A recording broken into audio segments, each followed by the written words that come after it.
Olá, eu sou a Andréa Repsos, presidente do LEAD Rio de Janeiro. Estamos começando mais um Business Talk. A conversa de hoje é com Paulo Parente. Paulo Parente Marques Mendes é agente de propriedade industrial, advogado e sócio fundador da De Blase Parente e Associados, com mais de 35 anos de experiência na área exatamente de propriedade intelectual. O Paulo assessora grandes empresas em questões que envolvem marcas, direitos autorais, direitos de imagem, entretenimento, mídia, esporte, direitos de consumidor, direito da concorrência, direito regulatório, contencioso judicial, contratos, direito da publicidade, entre outros, no Brasil e no mundo.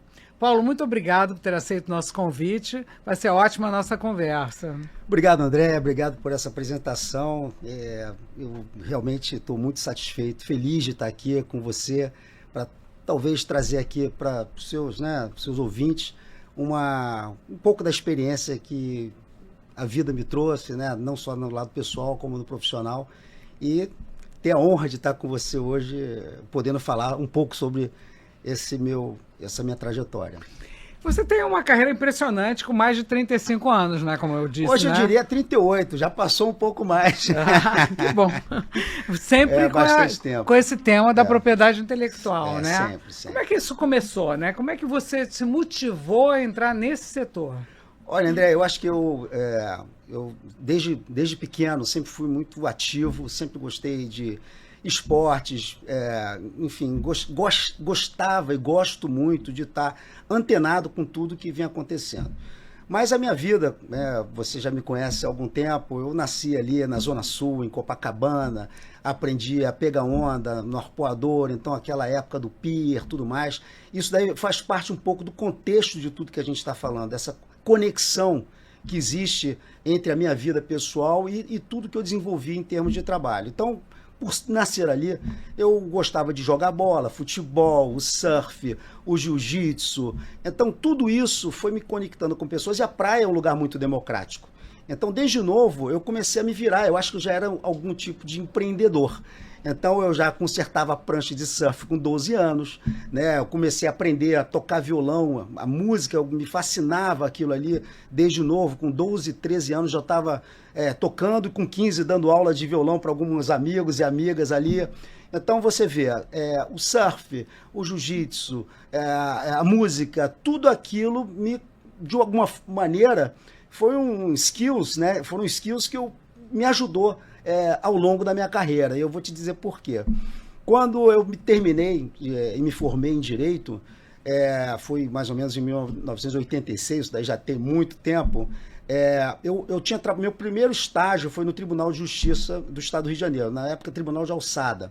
Então eu trabalhei lá, aprendi muita coisa e depois eu fiz um concurso para trabalhar num lugar chamado SFAM, que é Subsecretaria do Patrimônio Histórico e Artístico Nacional, e Promemória, ou seja, nenhum dos dois tinha nada a ver com propriedade intelectual, mas eu estou tentando contextualizar isso daqui para onde, como eu cheguei nisso. Então, quando eu estava para me formar, eu recebi um convite para integrar uma equipe de surf para fazer um intercâmbio esportivo e cultural entre o Brasil e a França. Então, era um avião da Força Aérea Francesa, patrocinado pelo Consulado Geral da França aqui no Rio de Janeiro. Tinha de avião da Força Aérea, chegava lá, fazia um campeonato e voltavam 8 franceses para o Brasil. E o que aconteceu, que era para passar um mês, nós fomos nessa época de junho, né, uma época efervescente, eu nunca tinha saído do Brasil, não falava francês, e quando eu me vi, eu estava no meio de um lugar espetacular, pegando onda, competindo, e levei, biquínis, calções, pranchas, e vendi lá e ganhei um dinheiro, e na hora de voltar, eu falei, não vou voltar, terminei ficando um ano, conheci ali vários lugares, Portugal, Espanha, fiz vários amigos, conheci muito aquela área e aprendi a falar francês. E aí a gente volta para o Brasil e você falou como que começou tudo isso. Quando eu voltei para o Brasil, eu encontrei um amigo que tinha acabado de se formar comigo, e aí, até numa festa, e ele começou a conversar e falou assim, Paulo, você conhece muita gente, você gosta de muitas coisas, tal, tem conexão, e eu estou montando um escritório com o meu sócio, Gabriel de Blase. Ele é um engenheiro, mecânico, coisa e tal. Eu falei, pô, o Rui, como é que pode isso? Você é advogado, eu advogado, ele engenheiro, como é que é isso? Não, nós vamos trabalhar com marcas e patentes. E você conhece muita gente e talvez a gente possa, né, trazer novos clientes para isso, começar com isso. Falei, vocês vão me pagar alguma coisa? Não, a gente está começando, cara. Você quer entrar com a gente? Eu falei, então beleza. Então comecei a estudar. Tinha dois livros, né, 2 volumes, que é o João da Gama Cerqueira, não esqueço. Então, basicamente autodidata, o Gabriel fazia parte de patentes, o Rui voava, que ele fazia voo livre, e continua fazendo, porque 1 ano depois ele saiu que não queria mais ser advogado. E nessa eu comecei a entender esse universo das marcas. Comecei a entender, então aí entra a conexão. Comecei a dar cartão para os meus amigos surfistas que estavam montando lojas ou então fazendo pranchas de surf. Aí tinha a questão de fotografia, que tiravam fotos e não tinham autorização para fazer publicidade ou propaganda e me procuravam. No jiu-jitsu, comecei também a falar sobre direito de imagem. Na música, os meus amigos músicos, como o Rodrigo Santos, que era do Barão, outros, enfim, começavam a me procurar para saber como é que fazia as proteções de direito autoral. E quando eu me vi, eu falei, caramba, comecei com uma coisa, e fora as viagens, né? Porque a gente começa a entender que a propriedade intelectual é um direito, né? Que protege criações artísticas. Quando a gente fala propriedade intelectual como um todo, criações intelectuais, artísticas, marcas, patentes de desenhos industriais, modelos. E quando eu me vi, eu falei, ué, olha que beleza, eu consigo trabalhar com ligado a tudo aquilo que eu gosto, música, entretenimento, esporte e tudo mais. Né? Conciliando e, ao mesmo tempo, viajando, utilizando o francês, o inglês, onde o surf me levou para um entretenimento e eu voltei com uma bagagem cultural, esportiva e de conhecimento, até em gastronomia, e tudo isso são skills que me ajudaram a fazer conexões, viajar, conhecer associações e trazer clientes para poder assessorar em todas as áreas da propriedade intelectual os meus clientes, como você disse, tanto da indústria farmacêutica quanto na indústria de tecnologia, indústrias, enfim, petróleo, gás, moda, né? A gente trabalha com luxury trademarks, ou seja, marcas de luxo. Então, isso tudo me ajudou nesses 38 anos, né? Foi um caminho longo, né? De aprendizado, de conhecimento, de estudo, de viagem, para poder chegar hoje, estar aqui no seu programa, sendo entrevistado por você e contando um pouquinho dessa história. Me conta um pouquinho, quais são os maiores desafios que tem nesse mercado? Olha, o mercado é muito desafiador, né? Quando eu comecei, né, a gente está voltando aí nos anos 80, era um mercado analógico, né? E aí eu fui acompanhando papel, começando tinha uns programas que eram carta certa para você escrever, não, ainda tinha a máquina de datilografia, né, que a gente datilografava, fazia petição, tudo era analógico, então tinha que apagar, corrigir, não ficava um trabalho legal. E nós fomos crescendo, e como propriedade intelectual, aproveitando todas as inovações para poder atender da melhor maneira possível os nossos clientes. Então, os desafios são muitos. Agora, com toda essa parte digital, e nós estamos aí assistindo uma revolução completa com tantas coisas novas, com NFTs, blockchain, inteligência artificial, né, com deepfakes, as questões que estão sendo levantadas no mundo, a questão de direito autoral, até proteção de dados, né? A gente vê aí uma empresa chinesa, né, o DeepSeek, né, brigando com questões de propriedade intelectual com OpenAI, que tem o ChatGPT. Então, isso foi discutido no mundo inteiro. E aí, como é que pode? E essa utilização de conteúdos digitais e dados, uma outra consegue fazer com menos valor, né, com recursos, uma startup chinesa consegue fazer quase que a mesma coisa com uma potência como, né, a OpenAI, um ChatGPT, e ali causando até disputa judicial nos Estados Unidos sobre titularidade, sobre o direito autoral, sobre dados, uma aproveitando dados da outra. Então a gente está observando uma verdadeira revolução tecnológica ao longo dos anos e que só nos motiva a estar inteirado e a entender cada vez mais sobre como nós podemos trabalhar e levar os nossos clientes a melhor forma de proteção e estratégia, né? Aí a gente tem que falar sobre o modelo estratégico de proteção dos seus ativos intangíveis, né? Que aí a gente volta, marcas, patentes, desenhos autorais, software, o próprio direito autoral, titularidade. Tem tanta coisa hoje acontecendo, André, que são inúmeros exemplos. Por exemplo, a gente fala de ressurreição digital. Você vê aquela propaganda, né, que trouxe a Maria Rita com a Elis Regina, onde você tem um lançamento ali, uma propaganda da Kombi, né, um relançamento, usando uma música do Belchior, que contextualizou usando deepfake e que foi um alvoroço aqui no Brasil e também virou um case fora do Brasil.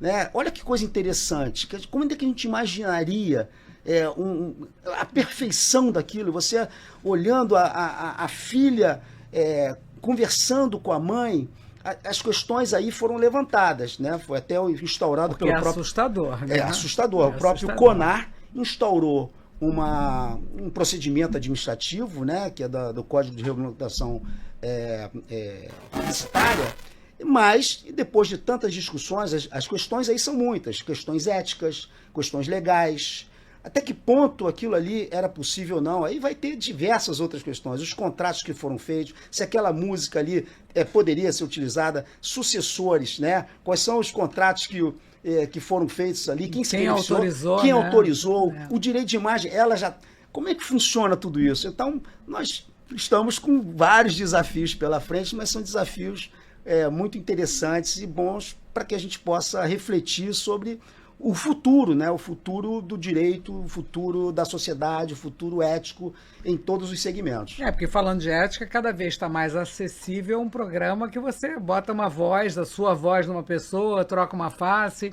Isso é uma loucura, né? É uma loucura e um perigo, né? E aí que está também a importância do monitoramento das pessoas, principalmente as pessoas públicas, esses influencers e tudo mais, para saber, aí entra diversas questões, principalmente questões éticas, mas legais também. Você, por exemplo, de repente, quando você percebe alguma pessoa está usando a sua imagem com a sua voz, transmitindo algum tipo de informação que não corresponde àquilo que você entende.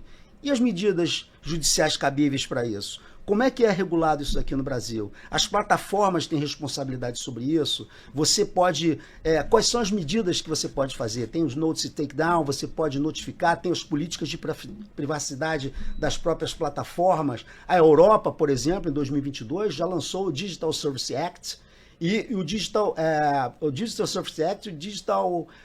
são dois digital, que exatamente pensando na questão da regulamentação e responsabilização das plataformas e de conteúdos também. O Brasil, eu fiz até um evento com o pessoal do CAD para discutir um pouco sobre isso, como é que o Brasil vê essa questão dessa regulamentação e tudo mais, mas ainda não tem nada claro com relação a esse tipo de responsabilização, né? O que todo dia a gente vê na mídia, né? Casos de pessoas famosas, né, que estão na mídia e que estão sendo usadas incorretamente. Isso. Na sua experiência, como é que a empresa pode se proteger, pode proteger melhor a sua marca, né, num ambiente digital tão aberto, né, como você pode dizer isso, né? Quer dizer, como é que uma empresa protege sua marca? Olha, é muito interessante, né? Porque muitos profissionais, muitos empresários, por incrível que pareça, nós, assim, até pela Associação Brasileira de Propriedade Intelectual, do qual faço parte do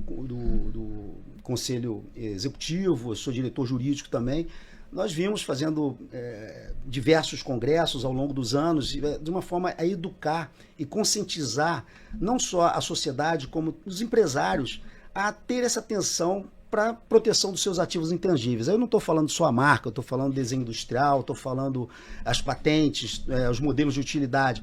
Mas voltando à marca, é o maior ativo intangível da empresa. Né? Quando você fala em marca, você fala aqui, estamos falando Band News. É uma marca? Né? Qual é o diferencial dela de outras emissoras, outra rádio? Aí você tem qualidade, reputação, milhões de coisas. E qual é o ativo? Qual é o valor disso? Como você pode mensurar o valor dessa marca?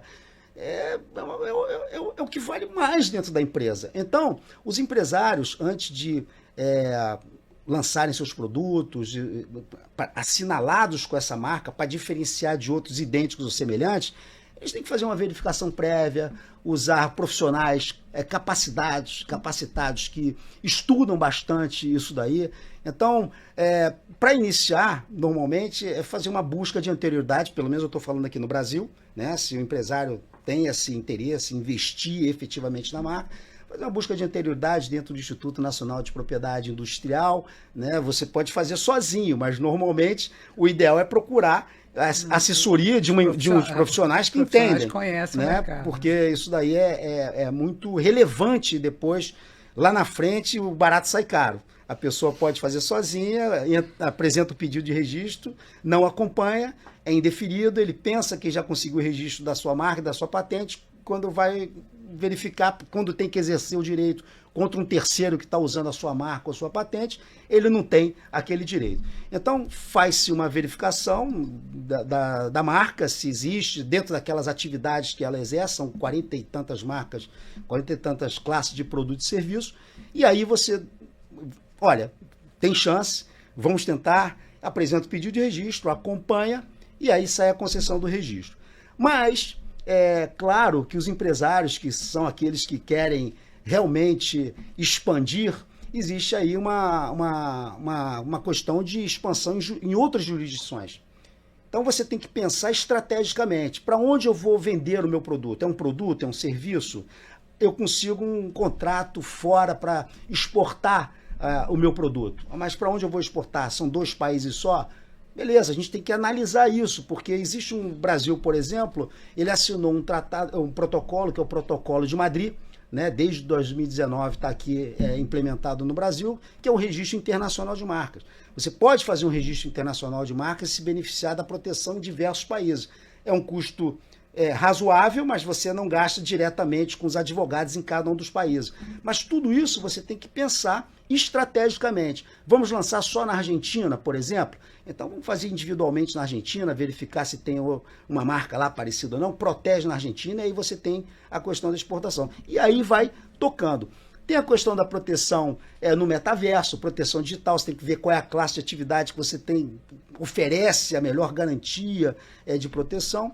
E os problemas que temos aí também, caso não tenha uma proteção e um monitoramento, é importante ter um monitoramento das suas marcas nas redes sociais, né, por exemplo, influencers o tempo inteiro, aí os contratos usando marcas, como são feitos esses contratos com esse influencer? Até que ponto as marcas têm que realmente, tem todo um branding, né? Todo um histórico das marcas, com quem que eles estão, pessoas que às vezes podem queimar a reputação da marca por uma palavra, uma forma de agir fora daquele contrato que ele está tendo. Então, tudo isso envolve a questão de proteção, contratos, monitoramento, licenciamento, tudo isso tem que ser muito bem visto por profissionais que entendem e que possam orientar o empresário a proteger da melhor maneira possível os seus ativos intangíveis, no caso a marca. O que você tem visto? Você participa muito dos congressos internacionais, né? Quer dizer, o que se fala sobre esse crescimento dessas plataformas de streaming,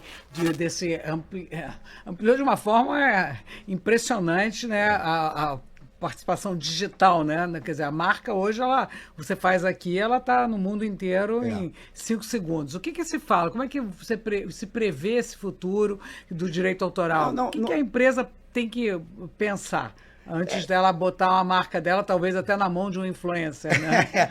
Não, isso tudo que eu te falei, né? Começa com o básico. Primeiro, eu digo que tem que fazer sempre o básico perfeito. Se não fizer o básico, você não... Que é o registro da marca. É o registro da marca. Por exemplo, se é um empresário brasileiro, começa com registro aqui no Brasil. Então vamos proteger a marca no Brasil e concomitantemente ou paralelamente começa a ver para onde você vai expandir, para onde você vai exportar, onde você vai ter, onde você vai também ter mercado, e protege ou via Protocolo de Madrid, que é um registro internacional, ou diretamente em cada um dos países. Hoje também tem uma discussão muito grande. O Brasil perde muito com a pirataria digital, sabe, Andréa? O Fórum Nacional de Combate à Pirataria, por exemplo, traz sempre, todos os anos, números que o país perde em termos de pirataria, né? Nós do LIDE, aliás, deveríamos também conversar um pouco nesse sentido com o empresariado.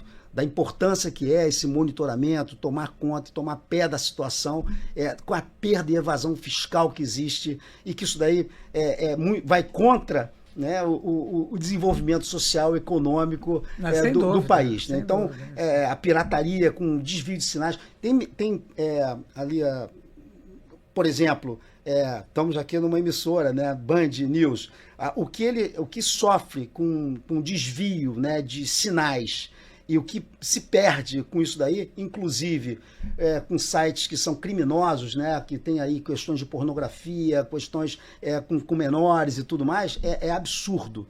Então também é um problema que a gente tem que tentar de alguma maneira ajudar a combater por meio de campanhas educativas, né, questões culturais também, para que as pessoas não comprem produtos piratas, não comprem aparelhinhos que, enfim, em determinados lugares para poder fazer um desvio de sinal, que tem toda uma cadeia produtiva e de pessoas que dependem dessa proteção da propriedade intelectual como um todo, para você fazer novos investimentos, né? Todo investimento que você faz na proteção, você tem a proteção durante um determinado tempo, né, que a gente chama de privilégio temporário, ou então uma exclusividade num determinado período de tempo, para que você possa recuperar o investimento que você fez.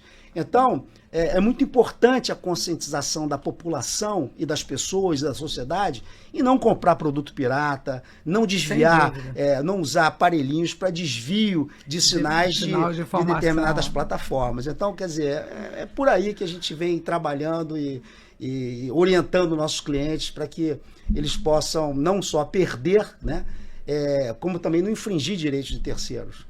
Eu acho esse ponto aí fundamental. É uma questão que cada vez tem que se falar muito sobre isso, porque às vezes a pessoa compra, né, meio, não, tranquilo, o que tem, né? O que tem? Entra uma que tem? Não, tem muita coisa em jogo, né? Muita coisa em jogo. Às vezes as pessoas, por exemplo, em determinados casos, vai para um juiz que não tem um determinado conhecimento e pensa na questão social, né? Assim, mas existe a questão social, aí fala assim, não, por que tem o preço tão caro? Exatamente por conta de toda essa cadeia produtiva, todo o investimento que foi feito. Claro, pode ter algumas campanhas de desconto e disso e tudo mais, mas eu acho que a pessoa que quer realmente comprar um produto de marca, produto forte, economiza um pouco, tenta comprar no local correto, comprar na loja, que tem nota fiscal, que tem tudo aquilo, que está ajudando, inclusive, a ele mesmo e seus familiares. Privilegia as marcas sérias, né? Com certeza. Exatamente. Quando alguém que queira empreender nesse seu setor, né? Uma pessoa que está começando uma carreira e apaixonou-se por essa questão das marcas, patentes, propriedade intelectual, o que você daria como conselho? Estudar. Olha, claro, estudar.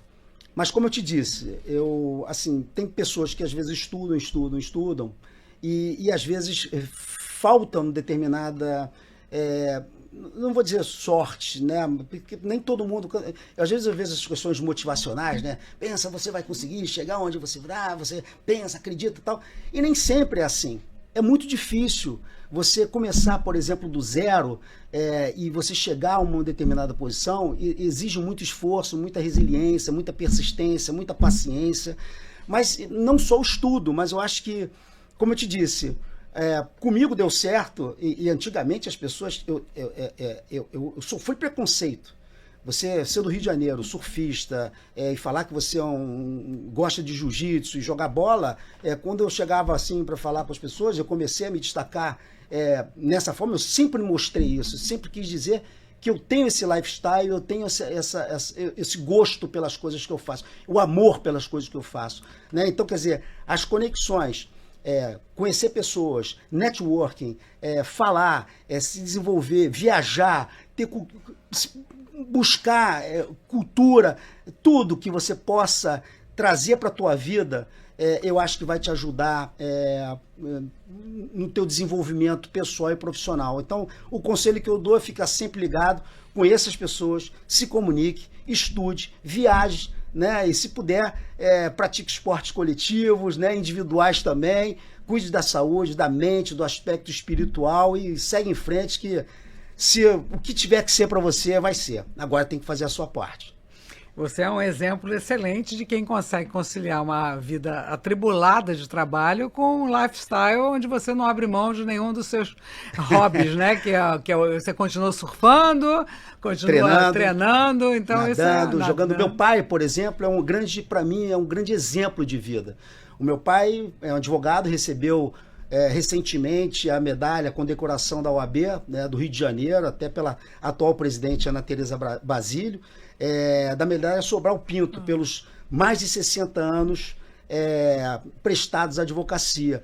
Então eu tenho um exemplo do meu pai, que tem 91 anos, e domingo agora nós estávamos jogando tênis, uma dupla, agora no meio do Rio Open, eu e meu pai jogando tênis,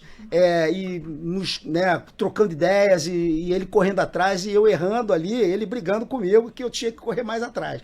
Então eu acho que isso daí vem um pouco do lifestyle que meus pais me passaram, da vontade de ter que correr atrás por mim mesmo. Quando eu te falei que eu comecei já consertando prancha de surf aos 12 anos, né, e depois dando aula de violão, e até sendo, sei lá, GO, não sei se você lembra disso, de empreendimentos aqui no Rio de Janeiro que precisavam de pessoas. Então eu fiz bastante coisa e eu não me arrependo de nada que eu fiz, que foi tudo com muita ética, muita lealdade e muita força muita vontade de vencer. E eu não parei não, André. Continuo nessa luta, a concorrência é grande e a gente tem que estar sempre buscando melhorar e se aprimorar. É esse o recado que eu dou. Espero que as pessoas escutem e gostem do que a gente conversou aqui um pouco e se estimulem a buscar, a trabalhar com inovação, com tecnologia, com marcas, patentes, que tem muita coisa aí pela frente.